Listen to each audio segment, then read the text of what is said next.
Hey, this is Troy Erickson from the Email Secrets Inner Circle, and today I am back with another student interview. Isaac Hyde, who has told me recently he's got some awesome wins to report. So I'm going to ask him a few questions about his wins and how he achieved them so you can learn too. Isaac, how's it going? Going pretty well, man. How about you?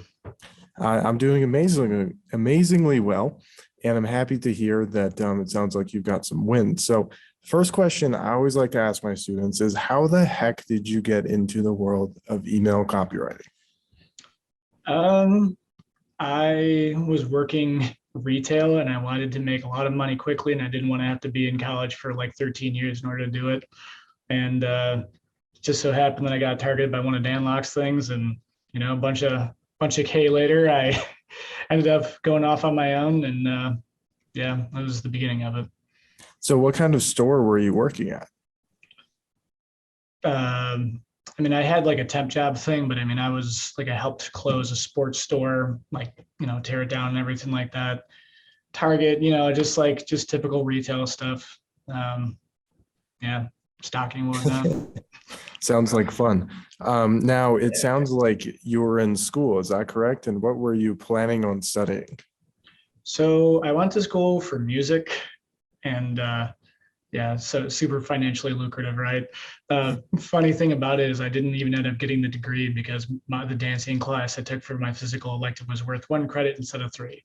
So yeah, that's what I was going for. I wanted to be like a professional musician in that sense, but it takes a lot of money to record all this stuff and do all the things. So Absolutely. So since you found Dan Locke, what were some of your first experiences with copywriting in terms of what you were writing and what kind of clients you had? um, I mean, while I was in Dan Locke's thing, I mean, there was a lot of learning going on. Honestly, a lot of it was more kind of the mindset stuff, I guess, than anything else, because a lot of what I learned after the fact was mostly through like Matt Volkwin was one of the big people who actually got my copy to where it needed to be to actually make people money. Because everybody wants to make the money, but nobody thinks, maybe my copy needs to be good enough to make other people money so that they want to pay me money. And after that, I was writing like emails for a YouTube influencer, fight tips, uh, and it was honestly dead for me for a long while. That gig that I got in uh, email secrets was actually like the first gig that I'd gotten for a while when I got it. This was through Chris, I forget his last name, Poicro, something like that. I forget what it was. He needed affiliate swipes. That's awesome to hear you got your first job from there. So what are some of the things that you've learned through your copy journey that you think could help other people who maybe are currently working a job they don't like or are going to school and they're like, you know what, like, I really just want to know one thing that can help me be an email copywriter that actually makes money? Oh man, the one thing. I'm known to be able to go on forever, but to be succinct, that's a challenge. Honestly, dude, I think it really has to come back to the mindset thing just because everything else has to come from that. And there's always going to be an excuse. I don't have time to focus on this. I don't have the money to pay for that. I don't, why should I bother keep doing it? So it all has to come back to just like that ability to focus on getting to what you want rather than being discouraged by what's happening now, you know? So by fixing your mindset and becoming a better email copywriter, you went from working a retail job and being in school. And Mhm. then how long ago was that? And then how are you doing now financially?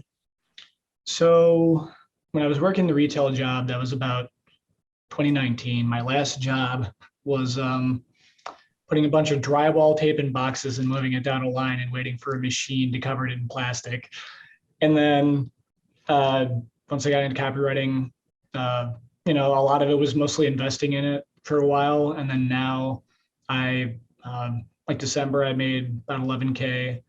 Um, Last month I made the 5K because it turns out long-term clients who do want projects are not really long-term clients. They're just ongoing clients overall, but the retainer that I have now is from one client. I manage his list for him, or 2 lists rather, and I'm about to be taking on a third, and the retainer is probably going to double. That's amazing. Yeah. So it's like you hit 11K a month, which is amazing given where you were not long ago. And then Mhm. even though you ended up losing a client, it's like you still have a very solid retainer on your hands that's probably going to increase, and you have the skills to get more and more clients. Mhm. So my next question for you is, how has email secrets helped you in your journey in terms of being a better email copywriter as well as making more money? For me, a big part of it was helping me understand, first of all, the value of what being a list manager can mean. Because something that a lot of copywriters don't understand, especially myself included, is when you get into list management, like, yes, copywriting is part of that, but it can be a very small part. And like to understand how list managing works, like was really helpful for me to understand just the notion of it, and then to see like the different pieces of it in the guides. And since I've been a list manager, it's been really useful to just ask people who know how to do it, because you can ask all kinds of copywriting questions in all kinds of groups and whatnot, but list management is still just one of those things where I think because it doesn't have like this simple, sexy little tagline that people can do, like it actually requires more investment. You know, your group is still the only one that I really know that honestly kind of like teaches anything about it. Thank you. Yeah, I appreciate that. So, for anybody who might be on the fence about copywriting in general, what is one, or list management actually, what is the final piece of advice that you would leave them with? It's not going to be a straight path. That is just the truest thing that applies to everybody's process. So you could be dragging along making nothing for months, and somebody else like, I just made $70,000 in 1 month, and you just feel like a loser because you didn't do it already. Or you get an awesome gig early on and then it falls off and you get nothing. Or you get a small job, like everybody has their own path. And just because you don't consistently go from 2K a month to 3K to 4K to 5K to 6K, it doesn't mean you're failing. It's just about finding what works for you, what you can pursue without feeling like you're running against like sandpaper, because it's a long-term game. So yeah. Absolutely, I agree with that. And the nice thing is, once you build up a skill, and not just copywriting, but being a list manager, which is an even more valuable skill, you can have more clients on retainer who pay you more, and it's harder to get fired. So it's like when you build that skill, even if things go down a little bit, there's still a nice floor to work with. And as you mentioned, there are a lot of job opportunities in the group as well. So thank you for sharing your experience. And if anybody is thinking about joining Email Secrets along with me and Isaac and over 400 other members we have as of today, you can go to emailsecretsinnercircle.com, where you can join us for $1 currently. So Isaac, thank you very much for coming on here and sharing your insights, and congratulations on all the success so far. Last question, if people want to get in touch with you, where can they do that? I'm I'm really active on Facebook, probably more than I should be, but if you're cool dude or dudette, and you message me and it doesn't seem like you're trying to just sell me something, I'm always happy to to talk back and share whatever I can to be helpful.